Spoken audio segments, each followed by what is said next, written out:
Hello, my name's Mattie. Welcome to my Storyland. Today I'd like to share with you a rather wonderful story.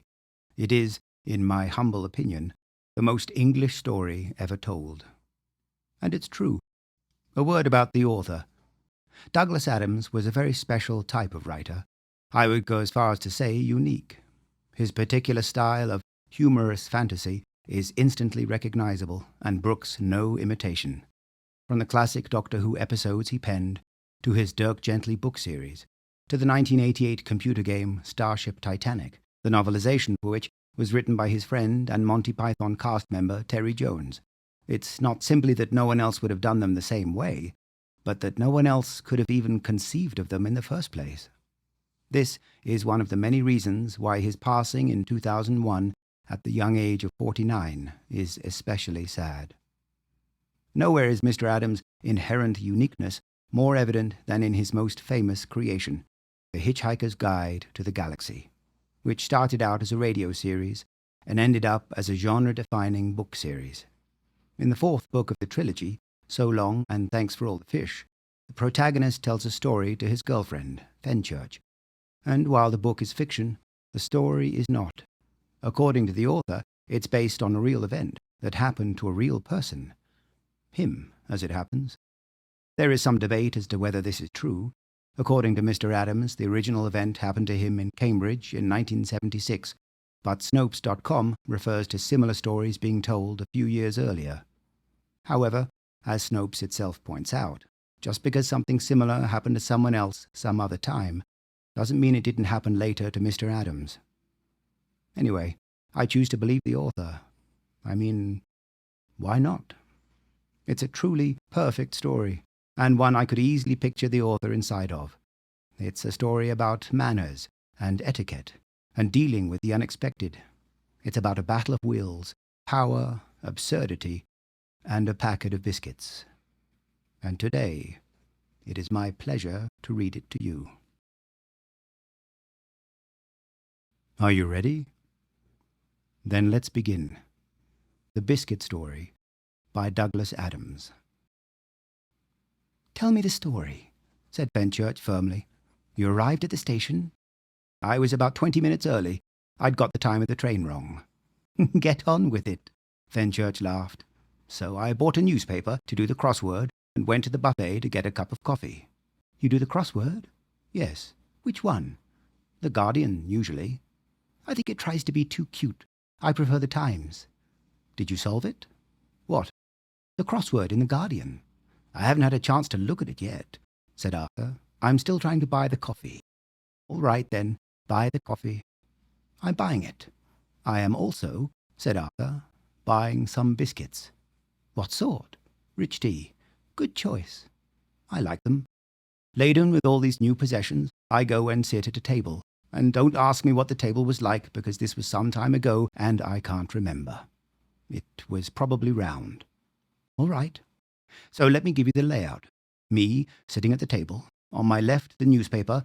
On my right, the cup of coffee. In the middle of the table, the packet of biscuits." "I see it perfectly." "What you don't see," said Arthur, "because I haven't mentioned him yet, is the guy sitting at the table already. He's sitting there opposite me." "What's he like?" "Perfectly ordinary. Briefcase, business suit."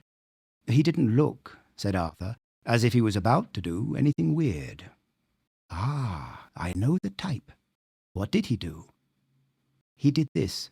He leaned across the table, picked up the packet of biscuits, tore it open, took one out, and—" "What?" "Ate it." "What?" "He ate it." Fenchurch looked at him in astonishment. "What on earth did you do?" "Well, in the circumstances, I did what any red-blooded Englishman would do. I was compelled," said Arthur, "to ignore it." "What? Why?" "Well, it's not the sort of thing you're trained for, is it? I searched my soul and discovered that there was nothing anywhere in my upbringing, experience, or even primal instincts to tell me how to react to someone who has, quite simply, calmly, sitting right there in front of me, stolen one of my biscuits." "Well, you could—" Fenchurch thought about it. "I must say I'm not sure what I would have done either. So what happened?" "I stared furiously at the crossword," said Arthur. Couldn't do a single clue. Took a sip of coffee. It was too hot to drink. So there was nothing for it. I braced myself. I took a biscuit, trying very hard not to notice, he added, that the packet was already mysteriously open. But you're fighting back, taking a tough line. After my fashion, yes. I ate the biscuit. I ate it very deliberately and visibly, so that he would have no doubt as to what I was doing. When I eat a biscuit, said Arthur, it stays eaten. So what did he do? Took another one. Honestly, insisted Arthur, this is exactly what happened. He took another biscuit.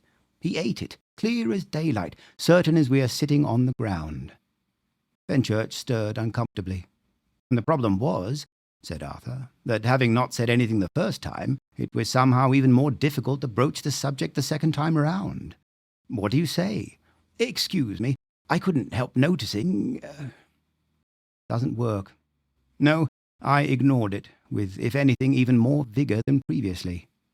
My man. Stared at the crossword again, still couldn't budge a bit of it. So, showing some of the spirit that Henry V did on St. Crispin's Day. What? I went into the breach again. I took, said Arthur, another biscuit, and for an instant our eyes met. Like this? Yes.